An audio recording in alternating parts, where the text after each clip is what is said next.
கராக் என்ற சத்தம். என் தலையில் ஒரு பலமான மோதல் ஏற்பட்டது. ஏதோ ஒரு உயிரினத்தின் நகங்கள் என் கூர்முனை தலைக்கவசத்தை இறுக்கி பிடிப்பதை என்னால் உணர முடிந்தது. அந்த ஓட்டின் மீது நகங்கள் உராய்வது ஒரு கூர்மையான கீறல் சத்தத்தை எழுப்பியது. சொல்லொன்னா மரணபயம் என் உடல் முழுவதையும் மரத்து போகச் செய்தது. என் இடது கையிலிருந்த அந்த தற்காப்பு கொம்பு கட்டுப்படுத்த முடியாமல் நடுங்கியது. அமைதியாக இரு என்று எனக்குள்ளேயே சொல்லிக் கொண்டேன். திடீரென்று ஏதோ ஒன்று என் கழுத்தைச் சுற்றி வளைப்பதை உணர்ந்தேன். அந்த வழுவழுப்பான பிசுபிசுப்பான உணர்வு என் உச்சந்தலையை உறைந்து போகச் செய்தது. அந்த அடர் இருட்டில் ஏதோ ஒரு ராட்சட அரக்கனின் தும்பிக்கை போன்ற உறுப்புதான் அது என்று என் மனம் எண்ணியது. அது என் கழுத்தை இறுக்கத் தொடங்கியது. அடுத்த நொடி என்னால் சுவாசிக்க முடியாமல் போனது. முகம் முழுவதும் இரத்தம் பாய்ந்து சிவந்தது. மரணத்தின் விளிம்பில் நான் இருப்பதை உணர்ந்த அந்த தருணம் என் உடலில் அட்ரினலின் சுரப்பு பாய்ந்தது. அதுவரை இருந்த பயமும் நடுக்கமும் மறைந்து கட்டுக்கடங்காத ஆத்திரம் பொங்கியது. சற்றும் யோசிக்காமல் என் இடது கையை ஓங்கி வீசி அந்த தும்பிக்கை போன்ற உறுப்பின் மீது என் கையில் இருந்த கொம்பை சொருகினேன். அது என் கழுத்தையே குத்தினாலும் பரவாயில்லை என்ற வெறியில் தாக்கினேன். அந்த மர்மமான அரக்கன் ஒரு கூர்மையான சீரல் சத்தப்பை எழுப்பியது. அந்த சத்தம் என் தலைக்கு மேலிருந்து வருவதை உணர்ந்த நான் வலது கையாலும் அந்த கொம்பை பிடித்து மேனோக்கி வெறித்தனமாக வீசினேன். ஒரு வழியாக அந்த உயிரினத்தை நான் துண்டு துண்டாக வெட்டி எறிந்தேன். வெட்டுப்பட்ட அந்த உறுப்பு துடிதுடித்து அடங்கியது. அப்போது அதன் உடலிலிருந்து வெளிப்பட்ட நாற்றமடித்த திரவம் என் முகம் முழுவதும் தெளித்தது. என் கழுத்தை இறுக்கிக் கொண்டிருந்த அந்த உறுப்பு தளர்ந்து கீழே விழுந்தது. சிறிது நேரம் கழித்து அந்த அரக்கன் முழுவதுமாக அடங்கியது.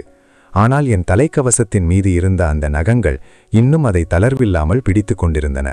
இப்போது அந்த அட்ரினலின் வேகம் குறையத் தொடங்க மீண்டும் பயம் என்னை தொற்றிக்கொண்டது. நான் எந்த அசைவுமின்றி அப்படியே அமர்ந்திருந்தேன். கடல் நீர் முழுவதும் வடிந்த பிறகு தைரியத்தை வரவழைத்து கொண்டு என் கைவிளக்கை திருப்பி இயக்கினேன். வெளிச்சம் வந்த அந்த தருணத்தில் ஆக்சிஜன் ஜெனரேட்டரின் மேல் இரத்தம் சொட்ட சொட்ட ஒரு விசித்திரமான உடல் அமைப்பு தொங்கிக் கொண்டிருப்பதை கண்டேன். நான் என் தலைக்கவசத்தை கழற்றி பார்த்தபோது 4 நங்கூரம் போன்ற கூர்மையான பற்கள் அதில் ஆழமாக பதிந்திருந்தன. அந்த உயிரினத்தின் முழு உருவத்தையும் பார்த்தபோது எனக்கு முதுகுத்தண்டு சிலிர்த்தது. குளிர்ந்த வேர்வை வழிந்தது. அதிர்ஷ்டவசமாக மட்டுமே என் மண்டையோடு தப்பியது. உண்மையில் அந்த அரக்கனின் பற்களை தடுக்கும் வலிமை என் தலைக்கவசத்துக்கு இல்லை. ஆனால் அந்த தலைக்கவசத்தின் மேலிருந்த அந்த 3 கூர்முனை பாகங்கள்தான் என்னை காப்பாற்றின. அவை அந்த அரக்கனின் பற்களுக்கும் என் தலைக்கவசத்தின் முக்கிய பகுதிக்கும் இடையே ஒரு இடைவெளியை உருவாக்கியதால் அதன் பற்கள் உள்ளே ஊடுருவ முடியாமல் போனது. நடுக்கத்துடன் நான் நினைத்து கொண்டேன், உண்மையிலேயே மார்கஸ் தான் என் உயிரை காப்பாற்றியிருக்கிறார். பிறகு சிஸ்டம் இடைமுகத்தில் இருக்கும் உயிரின காப்பகத்தை திறந்தேன். நான் நினைத்தது போலவே அந்த உயிரினம் அங்கே பதிவாகியிருந்தது. டென்ட்ரில் பிளட்வார்ம், நீளம் 2 முதல் 3 மீட்டர். உணவு இரத்தம். விளக்கம்: ராட்சத உயிரினங்களின் உடலில் வாழும் ஒரு ஒட்டுண்ணி. இதன் கூர்மையான பற்கள் ஒரு வளர்ந்த மனிதனில் மண்டையோட்டையே நொறுக்கிவிடும். இதன் பற்களை கொண்டு கருவிகளை உருவாக்கலாம். அந்த விளக்கத்தை படித்தபோது இன்னும் அதிகமாக பயந்தேன். இந்த முறை நான் உயிர் பிழைத்தது.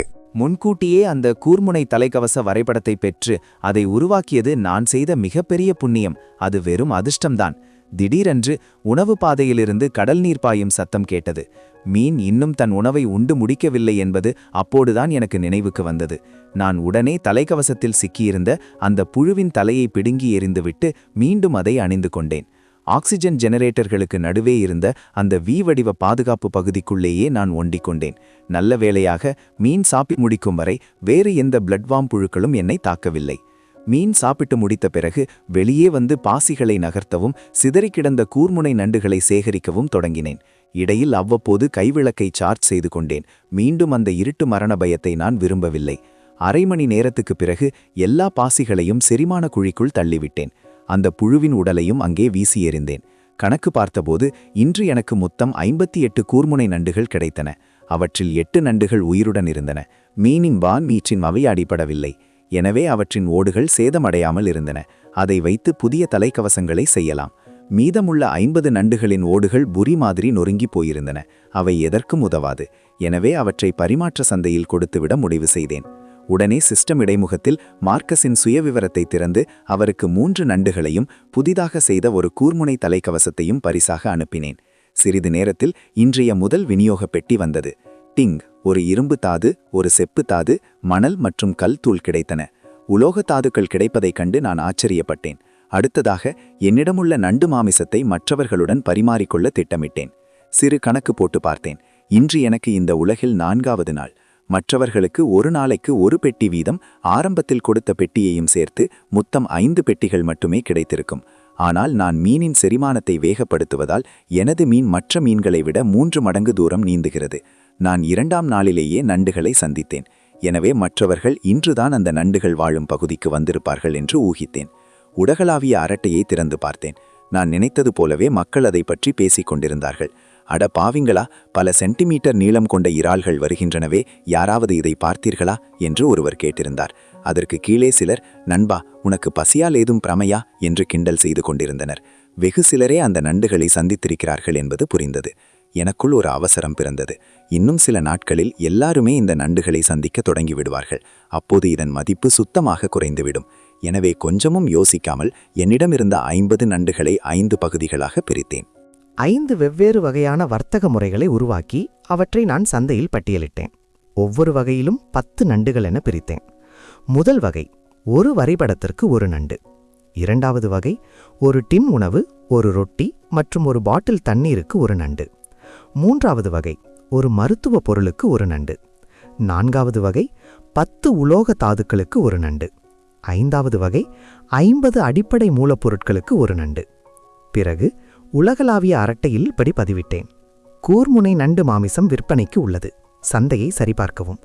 இந்த மாமிசத்தை சாப்பிட்டால் உங்கள் வலிமை, ஸ்ட்ரென்த் 1 புள்ளி அதிகரிக்கும். குறைந்த அளவே உள்ளது. முதலில் வருபவருக்கே முன்னுரிமை. நான் பதிவிட்ட அடுத்த நொடியே அரட்டை பகுதி ஆதிரத் தொடங்கியது. சிலர் என்னை சந்தேகப்பட்டனர், சிலர் விவாதித்தனர். விளையாடி விளையாடி உனக்கு மூளை குழம்பிவிட்டதா? வலிமை கூடுமாமே, முட்டாள் என்று ஒருவர் ஏளனம் செய்தார். அதற்கு இன்னொருவர், அவர் பைத்தியமோ இல்லையோ எனக்கு தெரியாது, ஆனால் நீதான் முட்டாள். சிஸ்டம் இடைமுகத்தில் புள்ளிவிவர பலகை ஸ்டாட்ஸ் பேனல் எதற்காக இருக்கிறது என்று தெரியாதா என்று பதிலடி கொடுத்தார். இதை கேட்டதும் பலர் என்னுடன் வர்த்தகம் செய்யலாமா என்றும் நான் கொடுத்த 5 வகைகளில் எது சிறந்தது என்றும் தீவிரமாக யோசிக்கத் தொடங்கினர். அடுத்தடுத்து பலர் என்னுடன் வர்த்தகம் செய்ய முன்வந்தனர். சிறிது நேரத்திலேயே 43 நண்டுகளை நான் வெற்றிகரமாக வெற்றி முடித்தேன். மீதமுள்ள 7 நண்டுகள் வரைபடங்களுக்காக காத்திருந்தன. இதிலிருந்து வரைபடங்கள், ப்ளூ பிரிண்ட்ஸ் எவ்வளவு அரிதானவை என்பது எனக்கு புரிந்தது. மேலும் வரைபடம் கிடைத்தவர்கள் அதை தங்களுக்கே வைத்துக் கொள்ளத்தான் விரும்புவார்கள். 3 மணி நேரம் கழித்து மீன் 2வது விநியோக பெட்டியை விழுங்கியது. அப்போதும் அந்த 7 நண்டுகளுக்கும் யாரும் வரைபடங்களை கொடுக்க முன்வரவில்லை. வேறு வழியின்றி அந்த 7ஐயும் அடிப்படை பொருட்களுக்கே மாற்றிவிடலாம் என்று முடிவு செய்தேன். பிறகு 2வது பெட்டியை திறந்தேன். டிங்! 3 பாட்டில் தண்ணீர் கிடைத்தன. என்னிடம் குவிந்து கிடக்கும் பொருட்களை பார்த்து புன்னகையுடன் முணுமுணுத்தேன். பரவாயில்லை, இனி தண்ணீருக்கு தட்டுப்பாடு இருக்காது. வர்த்தகத்தின் மூலம் எனக்கு கிடைத்த 3 வரைபடங்களை சரிபார்த்தேன். மரமேடை, இரும்பு உடைவாள், கூர்முனை கால்கவசம். என் கவனம் உடனே கால்கவசத்தின் மீது திரும்பியது. இதுவும் நான் ஏற்கனவே வைத்திருக்கும் தலைக்கவசமும் ஒரே தொகுப்பை சேர்ந்தவை போல தெரிந்தன. அந்த முழு தொகுப்பையும் என்னால் சேகரிக்க முடியுமா என்று வியந்தேன். அந்த 3 வரைபடங்களையும் உடனே பயன்படுத்தினேன். மரமேடைக்கு 20 மரக்கட்டைகள் தேவை. இரும்பு உடைவாளுக்கு ஒரு இரும்பு ஆணி மற்றும் ஒரு மரக்கட்டை தேவை. நான் ஒரு கணம் யோசித்தேன். இரும்பு ஆணிக்கு நான் எங்கே போவது? இப்போதைக்கு இந்த உடைவாளை செய்ய முடியாது என்று தெரிந்தது. கூர்முனை கால்கவசத்திற்கு 8 நண்டு ஓடுகளும் 10 துணி துண்டுகளும் தேவை. என்னிடம் தற்போது 5 ஓடுகளே இருந்தன. ஆனால் நாளைக்குள் மீதமுள்ளவற்றை சேகரித்து அதை உருவாக்கிவிடலாம். வரைபடங்களை பார்த்த பிறகு கிடைத்த உணவுகளை சரிபார்த்தேன். 10 டின் உணவுகள், 10 ரொட்டிகள், 10 பாட்டில் தண்ணீர். இனி உணவை பற்றி எனக்கு கவலை இல்லை. உணவை பற்றிய கவலை இனி எனக்கு சில காலத்திற்கு இருக்காது. 9 மருத்துவ பொருட்கள் கிடைத்தன. அவை அனைத்தும் இரத்த தடுப்பு பேண்டேஜ்கள். அதோடு ஒரு பெட்டி எதிர் அழற்சி மாத்திரைகளும் ஆன்டி இன்ஃப்ளமேட்டரி பில்ஸ் கிடைத்தன. உலோக தாதுக்கள் மொத்தம் 100 சேர்ந்தன. அதில் 50 இரும்பு தாது, 50 செப்பு தாது. இறுதியாக அடிப்படை பொருட்கள் மொத்தம் 500 பங்குகள் கிடைத்தன. அடுத்து அந்த மரமேடை உடன் பிளாட்ஃபார்ம் எப்படி இருக்கிறது என்று பார்க்க அதை உருவாக்க முடிவு செய்தேன். வரைபடத்தை திறந்து உருவாக்கு என்பதை கிளிக் செய்தேன். 4 மரக்கால்களால் தாங்கப்பட்ட ஒரு மேடை உடனே என் முன்னே தோன்றியது. அதை பார்த்ததும் நான் மகிழ்ச்சியில் கத்தினேன். இந்த மேடையின் உயரம் கடல் மட்டத்திற்கு சற்று மேலே இருந்தது. இனிமேல் ஒரு நாளைக்கு பல முறை கடல் நீரில் நனைய வேண்டிய அவசியமில்லை என்று நினைத்து நிம்மதியடைந்தேன். கடந்த சில நாட்களாகவே எப்போதும் ஈரமாகவும் பிசுபிசுப்பாகவும் இருந்தது மிகவும் நரகமாக இருந்தது. மகிழ்ச்சியாக இருந்தாலும் எனக்கு ஒரு சிறு பயம் இருந்தது. இந்த மரமேடை உறுதியானதுதானா? கடல் நீர் இதை அடித்துச் சென்று விடுமா? நான் அதை பலமாக தள்ளி பார்த்தேன். ஆச்சரியமாக அந்த மேடையின் 4 கால்களும் வயிற்றுச்சுவருடன் பிணைந்து விட்டது போல தெரிந்தது. அது ஒரு அங்குலம் கூட அசையவில்லை. அதன் பிறகு வரிசையாக 6 மரமேடைகளை உருவாக்கி ஒரு 2x3 அளவிலான பெரிய தளத்தை அமைத்தேன். பிறகு எல்லா விநியோக பெட்டிகளையும் அந்த மேடையின் மேல் ஏற்றினேன்.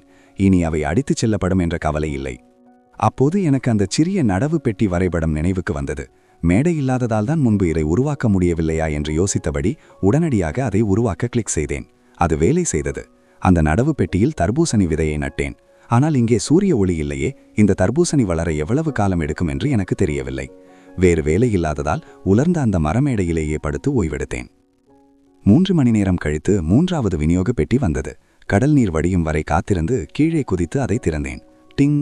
அமிசல் லெவியாதன் ஆவணத்துண்டு கிடைத்தது. இந்த ஆவணம் எதற்கானது என்று என்னால் ஓரளவுக்கு ஊகிக்க முடிந்தது. இந்த மீனின் வளர்ச்சியை எந்த வகையான உணவுகள் வேகப்படுத்தும் என்பதை பற்றிய தகவல்கள் இதில் இருக்கும் போலிருக்கிறது. ஆனால் இப்போது இது வெறும் ஒரு துண்டுதான் என்பதால் இப்போதைக்கு இதனால் பயன் ஏதுமில்லை. மறுநாள் மீன் சாப்பிடும் நேரத்தில் நானும் மேடையின் மேல் விழித்துக் கொண்டேன். நேற்றைய பிளட்வார்ம் தாக்குதல் நினைவுக்கு வரவே தண்ணீருக்குள் இழுக்கப்படாமல் இருக்க மேடையின் கடைசி விழிப்பிற்கு சென்று நின்றேன். அங்கும் இங்கும் தேடி பார்த்ததில் பிளட்வார்ம்கள் எதுவும் தென்படவில்லை. நிம்மதி பெருமூச்சு விட்டேன். ஆனால் விரைவில் இன்னொரு ஆச்சரியம் காத்திருந்தது. தண்ணீருக்குள் 2 ஒளிப்புள்ளிகள் மெல்ல மின்னின. யாரோ என்னை உற்று பார்ப்பது போல அது இருந்தது. கடல் நீர் வடிந்த பிறகு அந்த ஒளியின் மூலம் மேலே தெரிந்தது. அவை 2 பிரகாசமான கோள வடிவ உயிரினங்கள். நான் எச்சரிக்கையுடன் அருகில் சென்று என் இடுப்பில் இருந்த அந்த கூர்மையான கொம்பால் அதை லேசாக குத்தினேன். அந்த ஒளி மெல்ல மங்கியது. ஏதேனும் தாக்குதல் நடத்துமோ என்று நான் பின்வாங்கினேன். ஆனால் அது என் மீது ஆர்வம் காட்டவில்லை. அது தன் அடியில் இருந்த 4 தும்பிக்கைகளை அசைத்து தன்னை நிலைநிறுத்திக் கொள்ள முயன்றது. பிறகு அதன் மங்கிய அதன் உடல் மீண்டும் பிரகாசமாக மின்னத் தொடங்கியது. இது என்ன உயிரினமாக இருக்கும் என்று வியந்தபடி உடனே உயிரின காப்பகத்தை திறந்தேன். க்ளோ ஆர்ப் பாரசைட், நீளம் 10 சென்டிமீட்டர், உணவு வகை இரத்தம், மதிப்பீடு ஆக்ரோஷமற்ற ஒரு உயிரி ஒளிர்வு ஒட்டுண்ணி, வெளிச்சத்திற்கு பயனுள்ளதாக இருக்கலாம். இதை பார்த்ததும் எனக்கு பேச்சே வரவில்லை. மீண்டும் ஒரு ஒட்டுண்ணியா? ஆனாலும் இது அந்த பிளட்வாமை விட பார்ப்பதற்கு அழகாகவே இருந்தது. திடீரென்று எனக்கு ஒரு யோசனை தோன்றியது. இதன் பெயர் க்ளோ ஆர்ப் என்று இருப்பதால் இது வெளியிடும் ஒளி அந்த தர்பூசணி விதை வளரத் தேதியான சூரிய ஒளியை கொடுக்குமா?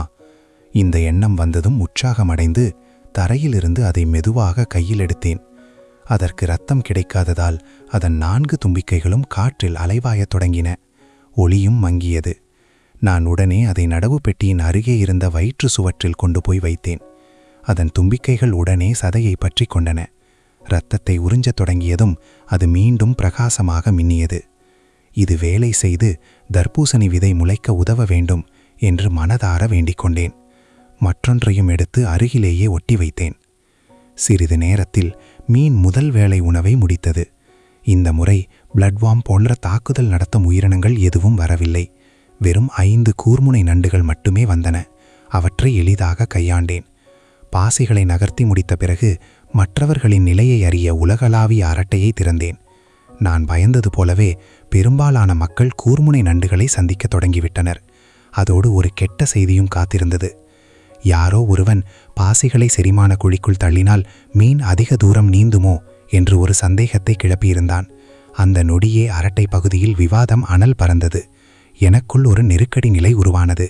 எல்லோரும் இந்த ரகசியத்தை கண்டுபிடித்து விட்டால் மற்றவர்களை விட எனக்கு இருக்கும் அந்த முன்னுரிமை முற்றிலும் மறைந்துவிடுமே. அப்போது இன்றைய முதல் விநியோக பெட்டி கடல் நீருடன் அடித்து வரப்பட்டது. டிங்! அயன்கிளாட் பெஹிமாத் எக்ஸ்டர்மினேஷன் பாஸ் 1 கிடைத்தது. நான் திகைத்து நின்றேன். இது என்ன? ஒரு காகித பணம் அளவுள்ள முழுவதுமான தங்க நிறத்திலான அட்டை. உடனே சிஸ்டம் அறிவிப்பு ஒலித்தது. இதை பயன்படுத்தினால் ஒரு வளர்ந்த அயன்கிளாட் பெஹிமாத் ராட்சத இரும்பு கவச மீன் உடலுக்குள் சென்று அதன் வயிற்றில் உள்ள அனைத்து ஒட்டுண்ணிகளையும் நீங்கள் அழிக்கலாம். பணியை முடித்த பிறகு நீங்கள் திரும்பி வரலாம். அங்கு உங்களுக்கு கிடைக்கும் எந்த பொருட்களையும் நீங்கள் உங்கள் இடத்திற்கு கொண்டு வர முடியும். ஏதோ ஒரு கேமில் வரும் டஞ்சன் டிக்கெட் போல இருக்கிறதே என்று முணுமுணுத்தேன். ஆனால் இப்போதே அதை பயன்படுத்த எனக்கு அவசரமில்லை. ஏனெனில் என்னிடம் இருக்கும் தற்போதைய வலிமைக்கும் கருவிகளுக்கும் ஒரு பிளட்வார்மை சமாளிப்பதே பெரிய காரியம். பிறகு மற்றவர்களின் விவாதத்தை தொடர்ந்து கவனித்தேன். பாசிகளை நகர்த்துவது செரிமானத்தை வேகப்படுத்தும் என்ற உண்மையை அவர்கள் உறுதி செய்துவிட்டனர். ஆனால் வயிற்று பகுதியில் ஆக்சிஜன் அளவு குறைவாக இருப்பது அவர்களுக்கு ஒரு பெரிய சிக்கல் இருந்தது. என்னிடம் இருப்பதைப் போல பாசி ஆக்சிஜன் ஜெனரேட்டர் அவர்களிடம் இல்லை. போதிய ஆக்சிஜன் இல்லாமல் பாசிகளை நகர்த்தும் கடினமான வேலையை செய்தால் அவர்கள் மூச்சு திணறல் ஏற்பட்டு இறக்க நேரிடும். அதே சமயம் யாரோ ஒருவர் அரட்டையில் ஆக்சிஜன் பிரச்சனைக்கு கண்டிப்பாக ஏதோ ஒரு தீர்வு இருக்கும், ஆக்சிஜனை உருவாக்கும் கருவிக்கான வரைபடம் யாருக்காவது கிடைத்தால் இந்த பாசி நகர்த்தும் முறையை செயல்படுத்தலாம் என்று ஆலோசனை கூறினார். அவர் சொன்னதை கேட்டுவிட்டு என் பின்னால் மூளையில் இருந்த ஆக்சிஜன் ஜெனரேட்டரை ஒரு பார்வை பார்த்தேன். மற்றவர்களுக்கு இந்த வரைபடம் கிடைப்பதற்கு முன்பே இதை அதிக அளவில் உற்பத்தி செய்து அதிக விலைக்கு விற்க முடிவு செய்தேன். கைமாறாக வரைபடங்களை மட்டுமே பெற்றுக்கொள்ள வேண்டும் என்பதில் உறுதியாக இருந்தேன். உடனே உலகளாவிய அரட்டையில் இப்படி பதிவிட்டேன்: எனக்கு அதிர்ஷ்டமடித்து விட்டது, இப்போதுதான் ஒரு பாசி ஆக்சிஜன் ஜெனரேட்டர் வரைபடம் கிடைத்தது. அவ்வளவுதான், அரட்டை பகுதி அதிரத் தொடங்கியது. என்னது, நிஜமாகவா? இது என்ன ஒரு அசாத்தியமான அதிர்ஷ்டம் என்று ஒருவன் கத்தினான். நண்பா, அந்த வரைபடத்தை விற்கிறாயா? உனக்கு என்ன விலை வேண்டும் என்று சொல் என்று மற்றொருவன் கேட்டான். அதற்கு யாரோ ஒருவர், யாராவது வரைபடத்தை விற்பார்களாமுட்டாலே அதை கொண்டு கருவியை உருவாக்கி எமக்கு விற்பனை செய், நான் நல்ல விலை தருகிறேன் என்றார். எல்லோரும் அதன் விலையை பற்றி கேட்கத் தொடங்கினர். நான் விற்க அவசரப்படவில்லை. முதலில் ஒரு டிமாண்ட் உருவாக்க நினைத்தேன். அனைவரும் அமைதியாக இருங்கள், நான் இன்று விற்கப் போவதில்லை. இதிலிருந்து எவ்வளவு ஆக்சிஜன் கிடைக்கும் என்று எனக்கு இன்னும் தெரியாது. எனவே அடுத்த 2 நாட்களுக்கு இதன் செயல்திறனை சோதித்து பார்த்துவிட்டு நாளை மறுதினம் விற்பனை செய்கிறேன் என்று பதிவிட்டேன். நான் இப்படி சொன்ன பிறகும் பலர் எனக்கு தனிப்பட்ட செய்திகளில் பேரம் பேசினர். சில மணி நேரங்களில் 10,000த்திற்கும் மேற்பட்ட செய்திகள் குவிந்தன. நான் எனது நிபந்தனையை தெளிவாக சொன்னேன்: பரிமாற்றத்திற்கு வரைபடங்கள் மட்டுமே ஏற்றுக்கொள்ளப்படும். இதை கேட்டதும் பாதி பேர் பின்வாங்கினர். இறுதியில் 8 பேர் மட்டும் சம்மதித்தனர். அதுவே எனக்கு பெரிய விஷயம். அடுத்த வேளை உணவு முடிவதற்குள் வயிற்றிலிருந்த பாசிகளை கொண்டு 8 ஆக்சிஜன் ஜெனரேட்டர்களை உருவாக்கி அந்த 8 வரைபடங்களை பெற்றுக்கொண்டேன். சிறிது நேரத்தில் 2வது விநியோக பெட்டி வந்தது. டிங், ஒரு இனிப்பு உருளைக்கிழங்கு விதை கிடைத்தது. என் உற்சாகம் இரட்டிப்பானது. விதைகள் இருந்தால் மட்டுமே நிலையான உணவு விநியோகத்தை உறுதி செய்ய முடியும். உடனே மற்றொரு நடவு பெட்டியை உருவாக்கி விதையை நட்டு அரை பாட்டில் தண்ணீரை ஊற்றினேன். இப்போது என்னிடம் நிறைய உணவு இருந்ததால் வயிறு நிறைய சாப்பிட்டேன். அப்போது ஒரு தனிப்பட்ட செய்தி வந்தது. வணக்கம், என் பெயர் ஏட்ரியன். உலகளாவிய அரட்டையில் அந்த பாசி நகர்த்தும் யோசனையை சொன்னது நான் தான். உங்களால் முடிந்தால் எனக்கு ஒரு ஆக்சிஜன் ஜெனரேட்டரை தர முடியுமா? இதை படித்ததும் எனக்கு சிரிப்புதான் வந்தது. என் முன்னுரிமையை குறைக்க காரணமானவளே இவள்தான். இவளே என்னிடம் வந்து உதவி கேட்கிறாளா என்று நினைத்து, மன்னிக்கவும், எனக்கு இதில் விருப்பமில்லை என்று பதிலளித்தேன். ஆனால் ஏட்ரியன் விடவில்லை. நான் உனக்கு ஒரு வரைபடம் தருகிறேன், அது மட்டுமல்ல, உனக்கு தேவைப்படும் எந்த மூலப்பொருட்களையும் என்னால் தர முடியும் என்று தொடர்ந்து வலியுறுத்தினார். மூலப்பொருட்கள் எது வேண்டுமானாலும் தருகிறேன் என்று அவள் கெஞ்சினாள்.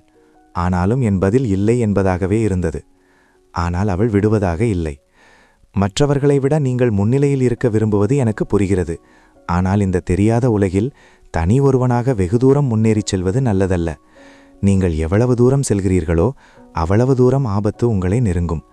என்னால் உங்களுக்கு நேரடியாக உதவ முடியாவிட்டாலும் நாம் ஒருவருக்கொருவர் வரும் ஆபத்துகளை பற்றி எச்சரித்து முன்கூட்டியே தயாராக முடியும் என்று மெசேஜ் அனுப்பினாள். அவள் சொன்னதை யோசித்து பார்த்தேன். அந்த பிளட் வார்ம் தாக்கிய போது நான் சாக வேண்டியவன். யாராவது முன்கூட்டியே எச்சரித்திருந்தால் நான் தயாராக இருந்திருப்பேன். அந்த மரண பயத்தை மீண்டும் அனுபவிக்க எனக்கு விருப்பமில்லை. ஒரு வழியாக அவள் என்னை சம்மதிக்க வைத்துவிட்டாள். சரி, நீ சொல்வது நியாயமாக தெரிகிறது. உனக்கு ஒன்றே விற்கிறேன் என்றேன். வியாபாரம் முடிந்தது. அவளிடமிருந்து கிடைத்த வரைபடத்தை திறந்து பார்த்தேன். அது ஒரு மதிப்புமிக்க ஆயுதம். இன்று மீன் சாப்பிட்டு முடித்து விட்டதால் நானும் ஓய்வெடுக்கச் சென்றேன். தூங்குவதற்கு முன் அந்த நடவு பெட்டியை ஒரு முறை பார்த்தேன். ஆச்சரியம், விதை முளைக்கத் தொடங்கியிருந்தது. என் முகம் மகிழ்ச்சியில் பிரகாசித்தது. அந்த க்ளோ ஆர்ப் ஒட்டுண்ணிகள் சூரிய ஒளிக்கு மாற்றாக செயல்படுவது உறுதியானது. ஆனால் அடுத்த கணமே ஒரு சந்தேகம் வந்தது. இவை மீனின் இரத்தத்தை உறிஞ்சி வாழும் ஒட்டுண்ணிகள். எனவே இவற்றை அதிகமாக சேர்த்தால் அது மீனை பலவீனப்படுத்தும். அதனால் 10 க்ளோ ஆர்ப்களை மட்டும் வைத்துக்கொண்டு மற்றவற்றை அழித்துவிட முடிவு செய்தேன். மறுநாள் காலையில் பார்த்தபோது தர்பூசணி செடி 10 சென்டிமீட்டர் உயரத்திற்கும் இனிப்பு உருளைக்கிழங்கு 5 அல்லது 6 சென்டிமீட்டர் உயரத்திற்கும் வளர்ந்திருந்தது. உணவுக்காக இனி யாரையும் எதிர்பார்க்க தேவையில்லை என்ற எண்ணமே எனக்கு பெரும் மகிழ்ச்சியை தந்தது. அடுத்து என் கவசங்களை உருவாக்கத் தொடங்கினேன். 8 நண்டு ஓடுகள் மற்றும் 10 துணி துண்டுகளை கொண்டு கூர்முனை கால் கவசத்தை, ஸ்பைக்ட் லெக் ஆர்மரை உருவாக்கினேன். பிறகு நேற்று வர்த்தகம் செய்த 8 வரைபடங்களை ஆராய்ந்தேன். அதிர்ஷ்டவசமாக அவற்றில் 4 வரைபடங்கள் அந்த நண்டு ஓடு கவச தொகுப்பை சேர்ந்தவை.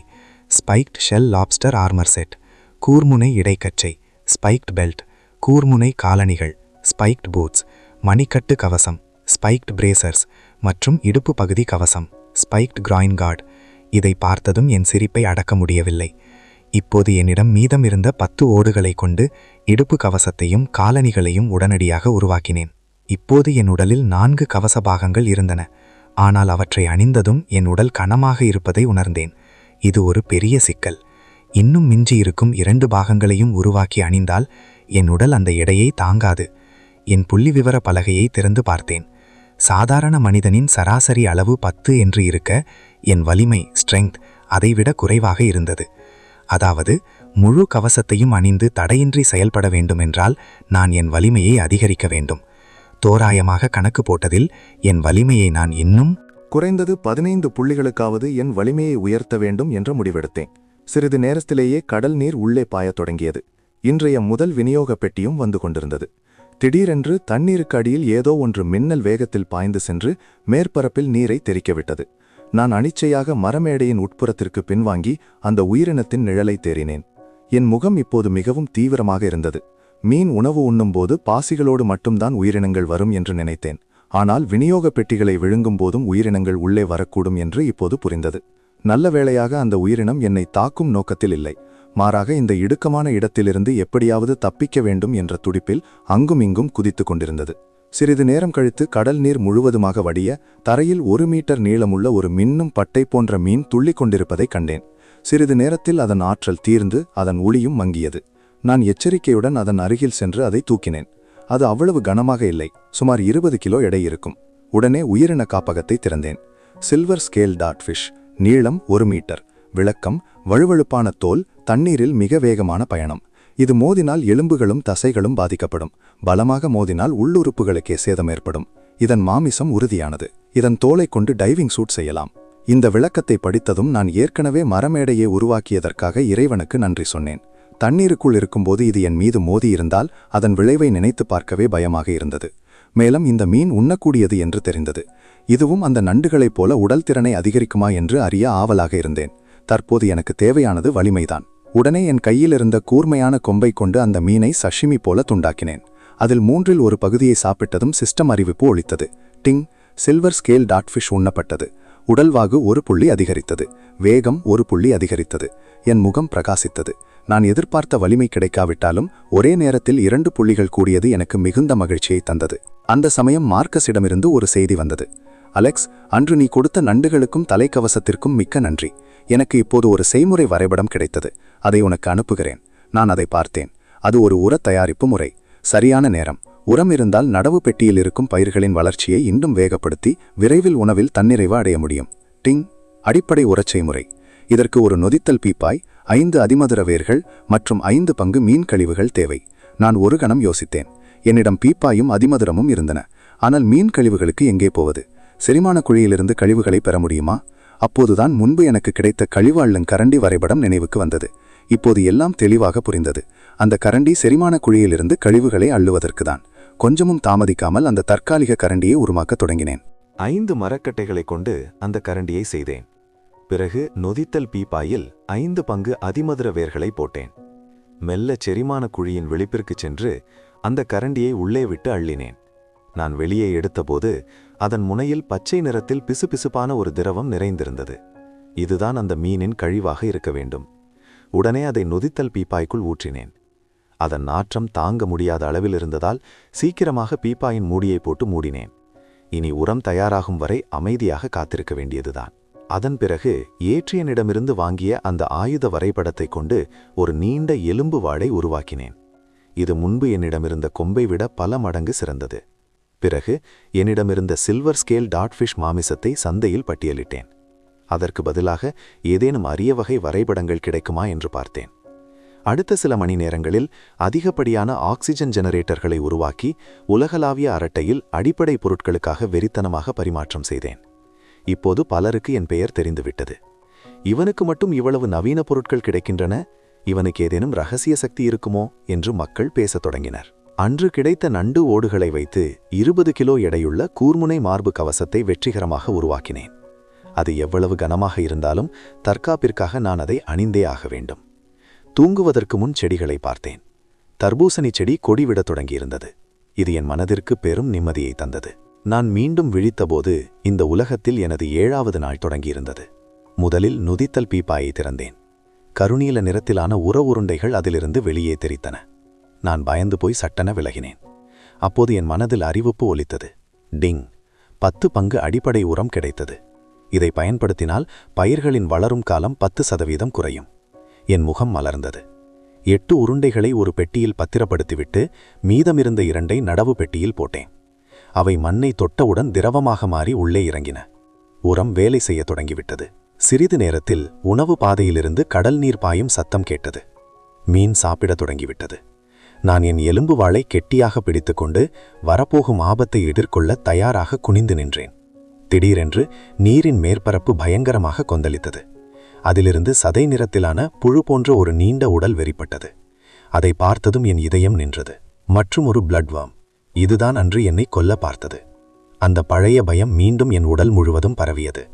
வாளை பிடித்திருந்த என் கை தானாகவே நடுங்கியது. நான் அணிந்திருந்த அந்த கனமான கவசங்கள் காரணமாக என் ஆற்றல் அணு அணுவாக குறைந்து கொண்டே வந்தது. அணிந்திருக்கும் கவசத்தின் அதிக பாரம் மற்றும் போருக்கு தயாரான நிலையில் நீண்ட நேரம் குனிந்திருந்ததால் என் உடல் சோர்ந்து போனது. நேரம் மிகவும் மெதுவாக நகர்ந்தது. ஒரு வழியாக நீரின் மட்டம் குறையத் தொடங்கியது. மீன் தன் உணவை உண்டு முடித்து விட்டது என்பதற்கான அறிகுறி இது.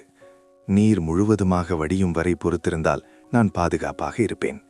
நிம்மதி பெருமூச்சு விடலாம் என்று நினைத்த அந்த நொடியில் நீர்மட்டம் திடீரென வெடித்துச் சிதறியது. ஒரு பிரம்மாண்டமான வாய் நீருக்குள்ளிருந்து பாய்ந்து வந்து என் தலைக்கவசத்தை கவ்வியது. நான் திடுக்கிட்டாலும் உடனடியாக நிதானத்திற்கு வந்தேன். ஏனெனில் தலைக்கவசத்தின் மேலிருந்த அந்த 3 கூர்முனை பாகங்கள் இப்போதும் அதன் வாய்ப்பகுதி உள்ளே நுழையாதபடி தடுத்தன. சற்றும் யோசிக்காமல் கையிலிருந்த அந்த நீண்ட எலும்பு வாளை ஓங்கி என் முன்னே இருந்த அந்த உடலை நோக்கி வெறித்தனமாக வீசினேன். முன்பு இருந்த சிறிய கொம்பை விட இது பல மடங்கு கூர்மையானது. ஒரே வெட்டில் அந்த புழுவின் உடலுக்குள் பாதி தூரம் வரை வாள் இறங்கியது. உடனே அருவருப்பான திரவம் பெருக்கெடுத்து ஓடியது. என் தலைக்கு மேலிருந்து ஒரு காதை பிளக்கும் மரண ஓலம் கேட்டது. நான் பின்வாங்கவில்லை. மீண்டும் ஒரு முறை வாளை வீசினேன். அதன் உடலை முழுவதுமாக துண்டிக்கப் போகும் தருணத்தில் நீர் மீண்டும் ஒரு முறை வெடித்தது. திடீரென்று மற்றொரு பிளட்வார்ம் வந்து என் கால் கவசத்தை கவ்வியது. அடுத்த நொடி ஒரு பயங்கரமான இழுவிசை என்னை பக்கவாட்டில் அப்படியே தண்ணீருக்கு இழுத்து சென்றது. பயத்தில் என் இதயம் படபடத்தது. மூச்சு விடுவதற்காக மேற்பரப்பிற்கு வர முயன்றேன். ஆனால் தலை மற்றும் கால்களில் இருந்த அந்த இழுவிசை மிக பலமாக இருந்தது. அதோடு நான் அணிந்திருந்த கனமான கவசங்கள் என்னை மேலும் அடியிலே அழுத்தின. நேரம் நகர நகர மூச்சு திணறல் அதிகமானது. இந்த இக்கட்டான நிலையில் போராடுவதை தவிர வேறு வழியில்லை என்று எனக்கு தெரிந்தது. என் முழு பலத்தையும் திரட்டி என் தலையை கவ்வியிருந்த அந்த புழுவை நோக்கி எலும்பு வாளால் ஆவேசமாக வெட்டினேன். அது ஏற்கனவே பலத்த காயமடைந்திருந்ததாலோ என்னவோ 2 வெட்டுகளிலேயே அது என் தலையை விடுவித்தது. என் இதயம் துள்ளியது. கையில் இருந்த வாளை அங்கேயே போட்டுவிட்டு 2 கைகளையும் வெறித்தனமாக துழாவினேன். மெல்ல என் உடல் நீரின் மேற்பரப்பிற்கு வந்தது. வேகமாக ஆக்சிஜனை சுவாசித்தேன். ஆனால் அடுத்த நொடியே என் கால்களை கவ்வியிருந்த மற்றொரு பொரு என்னன் மீறும் தொன்னிருத்தது. எதிர்பாராத இந்த தாக்குதலால் நான் சில வாய் கடல் நீரை அப்படியே குடித்தேன். கைகளை ஆட்டி போராடி மீண்டும் மேலே வந்தேன். ஆனால் ஒருமுறை இரும்புவதற்குள் மீண்டும் நீருக்கடியில் இழுக்கப்பட்டேன். இப்படியே நான் மேலேயும் கீழேயும் அலைக்கழிக்கப்பட்டேன். காயமடைந்த அந்த முதல் புழு மீண்டும் தாக்காதவரை என் தொடையில் சிக்கியிருக்கும் இந்த புழுவை என்னால் சமாளிக்க முடியும் என்று எனக்கு தெரியும். கடல் நீர் வடிந்து விட்டால் அதற்கு பிறகு என் ஆட்டம் தொடங்கும். ஒரு வழியாக நீர் முழுவதுமாக வடிந்தது. பிடிமானம் இல்லாததால் அந்த புழுவால் இனி என்னை இழுக்க முடியாது. அதன் 4 நங்கூரம் போன்ற பற்கள் இன்னும் என் கால்களை இறுக்கி பிடித்திருந்தன. நல்ல வேளையாக கால் கவசத்தின் உறுதி அதன் கூர்மையான பற்களை தடுத்திருந்தது. நான் இப்போது பாதுகாப்பாக இருக்கிறேன் என்பதை உணர்ந்ததும் ஒரு பெரிய நிம்மதி ஏற்பட்டது. அதே சமயம் தாங்க முடியாத ஒரு சோர்வு என் உடலை தழுவியது. உடல் முழுவதும் ஒருவித தளர்ச்சி பரவியது. வெட்டுப்பட்ட அந்த பிளட்வார்ம் என்ன ஆனது என்று கண்கள் தேடின. அதை பார்த்த மாத்திரத்தில் என் சோர்வு பறந்து போய் அதிர்ச்சியில் உறைந்து நின்றேன். காயம்பட்ட அந்த புழு தரையில் கிடந்து மீனின் இரத்தத்தை வெறிகொண்டு குடித்து கொண்டிருந்தது. நான் அலறினேன். எங்கிருந்துதான் அந்த தெம்பு வந்ததோ தெரியவில்லை. என் கால்களை இறுக்கிக் கொண்டிருந்த பிடியிலிருந்து திமிரித் தப்பித்து தூக்கி எறிந்த அந்த எலும்பு வாளை கையில் எடுத்தேன். மின்னல் வேகத்தில் சில வெட்டுகளை போட்டு என் காலுக்கு அடியிலிருந்த புழுவை கொன்று முடித்தேன். பிறகு இரத்தத்தை குடித்துக் கொண்டிருந்த மற்றொன்றை நோக்கி ஓடினேன். பலமான அடிகளுக்கு பிறகு அதுவும் ஒரு வழியாக செத்து மடிந்தது. அந்த க்ளோஆர் ஒட்டுண்ணிகள் சிறியவை. அவை இரத்தத்தை உறிஞ்சுவது மீனுக்கு பெரிய பாதிப்பை தராது. ஆனால் இவ்வளவு பெரிய வாயை கொண்ட இந்த பிளட்வார்ம்களை கவனிக்காமல் விட்டால் அது மீனின் உயிருக்கே ஆபத்தாகிவிடும். வயிற்று சுவரில் பதிந்திருந்த அதன் பற்களை நான் மெல்ல பீத்து எடுத்தேன். அங்கே ஒரு டென்னிஸ் பந்து அளவிலான வட்டவடிவ காயம் தென்பட்டது. ஆத்திரத்தில் அந்த புழுவின் உடலை எட்டி உதைத்தேன். இப்போது பெரிய சவாலே அந்த இரத்தப்போக்கை எப்படி நிறுத்துவது என்பதுதான். திடீரென்று எனக்கு ஒரு யோசனை தோன்றியது. க்ளோ ஆர் பொட்டுண்ணியை பயன்படுத்தினால் என்ன? உடனே ஏணியில் ஏறி ஒன்றை பிடித்து வந்து காயத்தின் மேல் வைத்து அழுத்தினேன். அதன் 4 சிறிய தும்பிக்கைகளும் காயத்தை சுற்றியுள்ள சதையை இழுக்கமாக பற்றி கொண்டன. ஒரு கவசத்தைப் போல அது காயத்தை முழுமையாக மூடியது. என் திட்டம் வேலை செய்ததைக் கண்டு நான் அடைந்த மகிழ்ச்சிக்கு அளவே இல்லை. எல்லா ஆபத்துகளும் நீங்கிய பிறகு உடல் அப்படியே நிலைகுலைந்து போனது. ஆனால் இன்னும் ஓய்வெடுக்க நேரமில்லை. மீனின் உணவு உண்ணும் படலம் இன்னும் முடியவில்லை. அடுத்த அலை கடல் நீர் வரப்போகிறது. ஒரு விஷயத்தை நான் நன்றாக புரிந்து கொண்டேன். இந்த கூர்முனை கவசங்கள் கனமாக இருந்தாலும் தாக்குதலின் போது அவை என்னை மிக சரியாக பாதுகாத்தன. கருவிகளின் முக்கியத்துவத்தை இனி மறுக்க முடியாது. இன்னொரு முடிவையும் எடுத்தேன். கடல் நீர் வயிற்றுக்குள் பாயும்போது நான் வெளியே நின்று வேடிக்கை பார்க்க வேண்டிய அவசியமில்லை. எங்காவது மறைந்து கொண்டு நீர் முழுவதுமாக வடியும் வரை காத்திருக்கலாம். ஆக்சிஜன் ஜெனரேட்டருக்கு பின்னால் இருந்த அந்த சிறிய மறைவிடமே இதற்கு சிறந்தது. முதல் முறை அந்த புழு என்னை தாக்கியபோது ஜெனரேட்டர் உருவாக்கிய அந்த மூலையில்தான் நான் தப்பித்தேன். எனவே அந்த பாசி ஆக்சிஜன் ஜெனரேட்டரை தூக்கி மரமேடையின் மேல் வைத்தேன். ஏற்கனவே சிறியதாக இருந்த அந்த 6 மீட்டர் பரப்பளவு இப்போது மேலும் சுருங்கி வெறும் 2 சதுர மீட்டர் இடமே மிஞ்சியது. இந்த வேலைகளை செய்து முடித்தபோது என் உடலில் இருந்த கடைசி துளி சக்தியும் தீர்ந்து விட்டது போல உணர்ந்தேன். பாசிகளை நகர்த்தக்கூட தெம்பில்லை. சிறிது நேரத்தில் மீன் மீண்டும் சாப்பிடத் தொடங்கியது. திட்டமிட்டபடியே ஜெனரேட்டருக்கு பின்னால் ஒளிந்து கொண்டேன். நீர் வடிந்து உணவு படலம் முடியும் வரை அங்கேயே இருந்தேன். நல்ல வேளையாக எந்த அசம்பாவிதமும் நடக்கவில்லை. அதிக சர்க்கரை கொண்ட டின் உணவை சாப்பிட்டுவிட்டு நீண்ட நேரம் ஓய்வெடுத்த பிறகு என் உடல் தேறியது.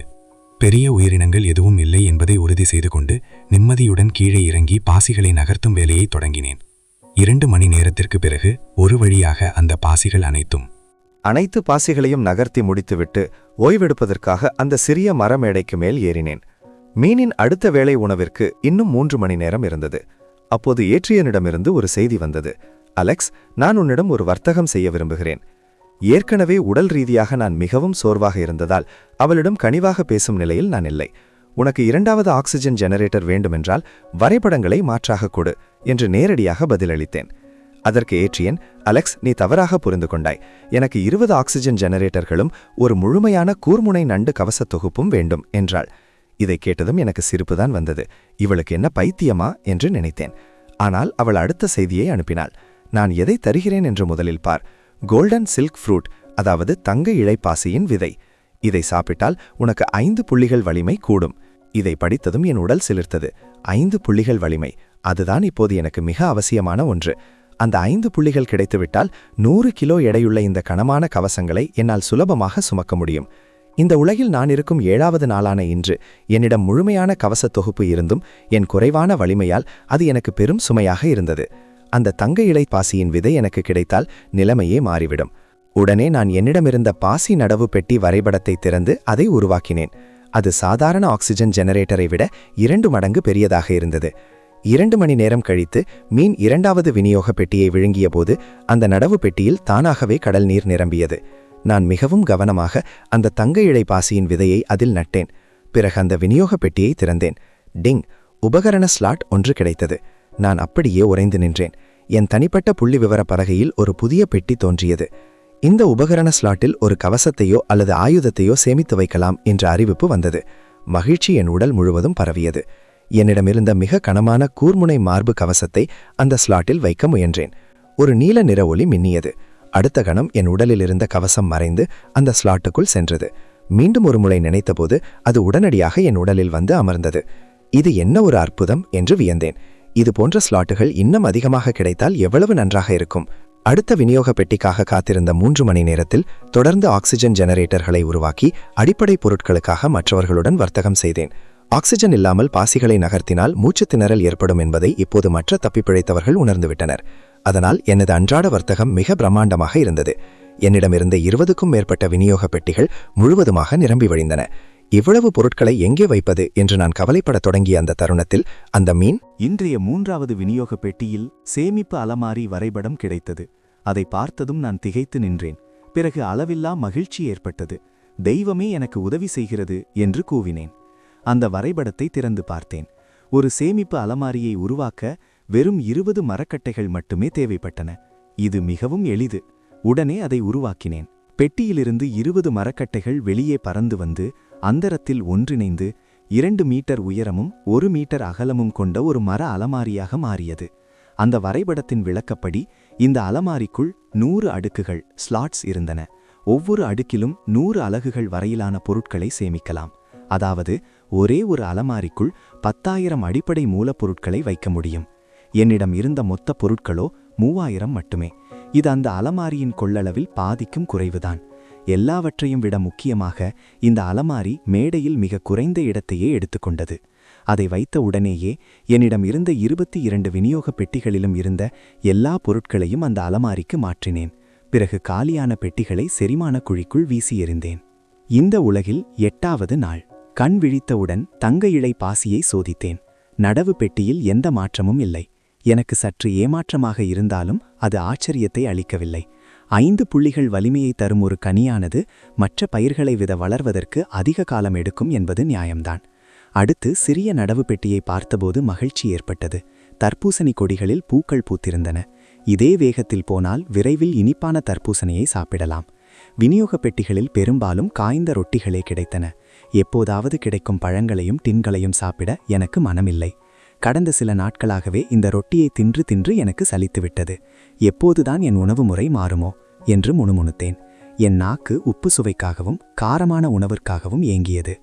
சில மணி நேரங்களுக்குப் பிறகு மீன் சாப்பிட்டு முடித்தது. அதன் தற்போதைய நிலையை சரிபார்த்தேன். அமிசல் லெவியதன், வயது 9 நாட்கள், இளமை பருவம், 35 மீட்டர் நீளம், மதிப்பீடு 220 டன் எடையுள்ள குழந்தை. வெறும் 8 நாட்களில் இந்த லெவியதன் 5 மீட்டர் வளர்ந்திருந்தது. நான் இதற்கு இன்னும் அதிகமாக உணவளித்தால் அது இன்னும் வேகமாக வளர்ந்து அதிக தூரம் நீந்துமோ என்று யோசித்தேன். மற்றவர்களுக்கும் இப்போது பாசி நகர்த்தும் ரகசியம் தெரிந்துவிட்டது. நான் முன்னிலையில் இருந்தாலும் மற்றவர்களும் என் வேகத்திற்கு இணையாக வரத் தொடங்கிவிட்டனர். ஒரு உயிர் வாழும் போராட்டத்தில் சர்வைவல் வேர்ல்ட் என் முன்னிலையை நான் இன்னும் விரிவுபடுத்த வேண்டும். தயக்கமின்றி 2வது சேமிப்பு அலமாரியை உருவாக்கினேன். பிறகு சந்தையில் குறைந்த விலையில் கிடைத்த 10,000 அலகுகள் பாசியை வாங்கி அதற்குள் சேமித்து வைத்தேன். அதன் பிறகே நிம்மதியாக உறங்கினேன். நான் மீண்டும் விழித்தபோது இந்த உலகில் 9வது நாள் தொடங்கியிருந்தது. உலகளாவிய அரட்டையில் குளோபல் சாட் ஏதோ பயங்கரமான ஒன்று தெரிந்தது. மேல் வலது மூலையில் இருந்த தப்பிப்பிழைத்தவர்களின் எண்ணிக்கை, சர்வைவல் கவுண்ட், மிக வேகமாக குறையத் தொடங்கியது. முதலில் டஜன் கணக்கிலும் பிறகு 100 கணக்கிலும் குறைந்தது. ஆனால் விரைவில் பல்லாயிரக்கணக்கான, ஒவ்வொரு நொடியும் ஆயிரக்கணக்கானோர் மடிந்து கொண்டிருந்தனர். நேரம் சரியாக இருக்கிறது. மற்றவர்களும் இப்போதுதான் அந்த டென்ட்ரில் பிளட்வார்ம் புழுக்களை சந்திக்கத் தொடங்கியிருக்கிறார்கள் என்று எனக்கு புரிந்தது. உயிர் பிழைத்தவர்கள் கூட மிகப்பெரிய விலையை கொடுத்திருப்பார்கள். இந்த இக்கட்டான சூழலில் நீ மட்டும் எப்படி தப்பித்தாய் என்று உலகளாவிய அரட்டையில் என்னிடம் கேள்விகள் குவியத் தொடங்கின. இதற்காகத்தான் நான் காத்திருந்தேன். மார்க்கஸை தொடர்பு கொண்டு ஒரு செய்தியை பரப்பச் சொன்னேன்.